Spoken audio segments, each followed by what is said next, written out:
This is how I run $1 million plus business. Okay. More often than not, when I talk with coaches, consultants, authors, agency owners, people that have an online business that they're either trying to launch or scale,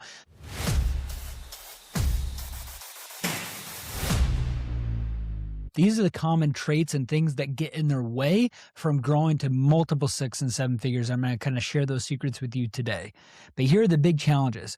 You're either an entrepreneur, have a million things in your way, million ideas, million offers. You're doing drop shipping. You're doing trade, like trading online. You're doing, an agency. You're doing coaching. You're doing a million things, right? And this is where you could get really clear on who you're helping and how you're helping them. Like I want you to stay focused on one key offer, one key acquisition, and one key nurture channel. And if you can do those sort of three things, you're going to be able to make multiple six figures and seven figures. But saying no is going to be hard for you. And that's what I had to learn the hard way with. And so I understand some of these things that you're going through, but once you get clear on like who you're helping, how you're helping, and getting clear on those key things, your key offer, your key acquisition channel, and your key nurture channel. And if you can figure those things out and stay focused on this, you're going to win. But if you steer away from that, you're going to have a very hard time succeeding. Okay. But these are all the systems, okay, that I do to run a multiple six and seven figure business. If I had to start over, this is kind of how I would look at, doing this to build that seven figure back again. Okay. So the first thing I would do is really get clear on my offer. If your offer isn't right, your content isn't going to land, your ads aren't going to land, you have to have a powerhouse offer that's going to really be able to punch through the noise and really be able to stand out. And a lot of those things are clarified in other videos that I've created to really help you stand out, to really be able to have a clarifying offer where people lean forward. Okay, once you have that, then we look at your ads, and then we look at the acquisition channel, and then we look at the nurture channel of content that's building your authority in that niche. A lot of those things are difficult, quote unquote, for people. But once we look at this, then I want to build systems around it.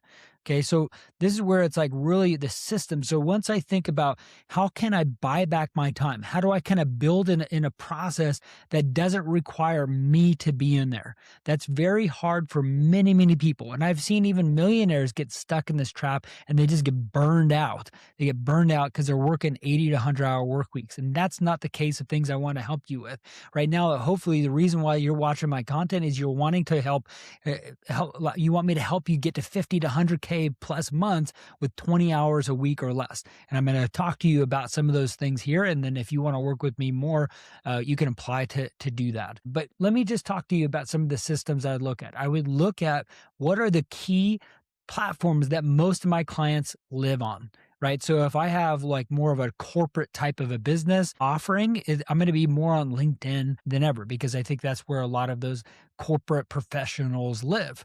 Right. Many people still have Instagram and Facebook. So I'm not doubting that won't still be a key driver for you. I've seen people make loads of money, even in that corporate space, even if they're in Instagram or Facebook. But I would think that would be primary there. If I'm, an online business, what I teach you guys to do many of the cases, Instagram and Facebook all day long, baby. But if you have some connections with things on LinkedIn, you could cross post, but I would pick one. Mine that I have is Instagram. I cross post on those other platforms, but my biggest driver is Instagram. It's just rock solid. If I had a B2C offer, I can lean on, TikTok a little more just because there's more of a B2C offering framework on that platform. But that's what I would figure out is what is the key nurture platform that I need that most of my clients are on. And then the next thing I would look at is really trying to figure out some key elements with what I'm going to do with acquisition. Right. So nail down my offering, I figure out what nurture platform is, and then what the acquisition funnel that I look at. Right. So many people have done like follower ads and retargeting ads. That's a really easy, simple way to set up things. And that's what I help people with. But really the biggest acquisition funnel that you're going to find that has been really helpful is trying to figure out just some simple acquisitions to get clients in. So if I had to start all over to get to multiple six or seven figures right out the gate, I would look at workshops. I'd look at like challenges. I would look at maybe a free school group or a free group of some sort to bring people in. But even then, I wouldn't really, look at the free school group. It can really spin you out and frustrate you or spend more time on something than actually it's going to help you. So I'd really just look at one simple acquisition funnel that you take, one nurture channel with a powerhouse offer. And so the tools that I would need, okay, to be able to do that, and some of the systems or maybe the team that I would do, is I would hire an executive assistant. And this is hard for people, but because I've been able to do it over the course of time, I kind of know how to do this. But anything in your life, in your personal life and in your business that you do on a repeated basis or is recurring, this is where you can get help from someone to help you with. Okay. So let me give you some ideas of like what I get help with. If I have a haircut, if I go to the dentist, I go to the doctor, if I have any kids appointments like this, or travel, if I have like car registration, or I have bills that need to be paid, or a card that needs to be updated, or insurance, or some research on trips or travel, or like what's the best or the best deal for this, like my assistant can help me do this with accompanied with AI. So I either hire someone that knows how to leverage AI to do it, or I can really teach someone that is really wanting to do some of the research to be coupled with AI to do this research and to help them to do this. Right. Once they notify, someone that's going to be able that driver, and their AI is growing so much that it's going to do more and more of this, but I would still have someone help me accompany with some of it because AI is not yet accustomed to call the dentist, and say, "Hey, I need to schedule an appointment." At least not yet at this moment of watching this film. Maybe there's some people that have like programmed something, but just available of what I know of so far, I haven't seen people or AI do that yet. So it still requires a person with AI to help leverage some of that to do. I think there's workarounds, and I'm sure I'm going to get people in the comments talking about some ways to do that. So you could do that if you like. But like AI with someone to help buy back my time. So if I'm bogged down with a cognitive overload of all these tabs open, of all the things I feel like I need to do, it's going to just weigh on you, and you're going to feel the pressure and the overwhelm and then just the stress that's going to not allow you to be able to build 6 and 7 figures. Okay. I've been in that rat race and struggle way back in the beginning of my entrepreneurship journey, and I don't want you to do it. So EA, executive assistant, to help you with some of those personal items and the business tasks, is going to help you become a better person when you start to delegate those roles, but document some of this. And so this is how I document that. I do what I call the camcorder method. I got this from Dan Martell. He's a good guy. I read his book, been in his world, coaching for him for years. And so the way that you want to look at this is you just screen record from Zoom or Loom or whatever, and you just record what you do, right? And you talk about it, you're narrating what you do, and then you archive that, and then you plug that into AI, and they can create standard operating procedures and checklists. And so that your teammate, your EA, or whoever is going to help you do this can execute exactly. They could see you how you do it, as well as the standard operating procedures and the checklist. And then now you have like the system and the prompt and the teammate being able to execute on this, and then you just double check their work, and it should be pretty seamless on some of those repeated things that you need to do, right? So that's kind of the systems I'd look at. The other part of this is creating context files, preferences files. So this is really helpful to just have AI know these things as well as your assistant. So you need to go through the process of just asking AI, hey, help me ask different questions around my life and business, so that you have some context files, and then you have the prompts. And so what this is helping for is gives a platform for you to execute at the highest level. Okay. So if I have different questions or different problems, or my assistant needs to go through this stuff, I upload those context files to any AI that I'm using. And now it has a premise of who I am or what I do in my business and everything like this to really spit out the right things that are going to really help me be able to make those best decisions. That's the things that I'd leverage with AI. I'd build systems around the processes, like recording stuff, creating standard operating position, and then having, a VA or an EA overseas talent to help you do that. And it doesn't have to be an arm and a leg for you to be able to build an amazing team and solutions around it.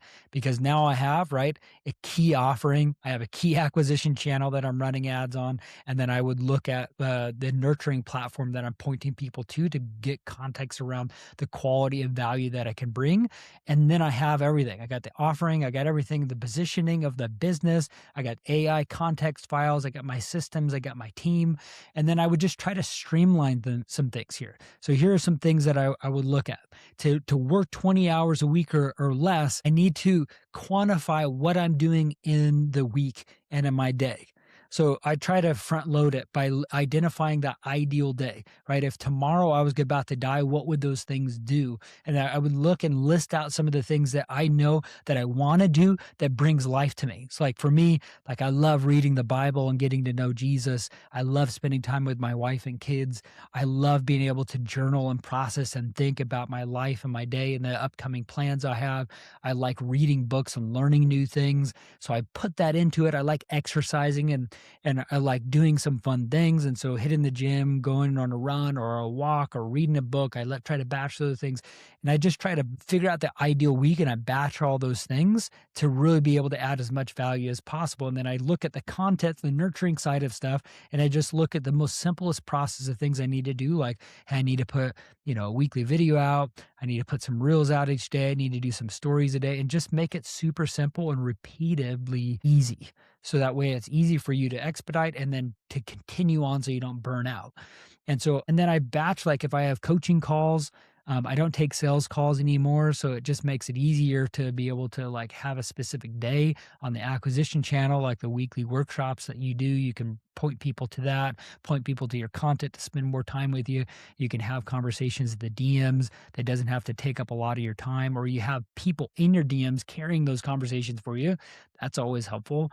And so that way you have like a time. And so right now, like in my beginning of the day, my wife and I are prioritizing in this season that we're doing homeschool with our kids. So we spend a few hours a day in the morning after I do my key things in the morning with reading and journaling and writing and building and going to the exercise. And so I wake up early to make that happen so I could spend time with my family and then be able to, prioritize the other things I need to do in the day, from team meetings or coaching clients that I have, or creating content and adding value.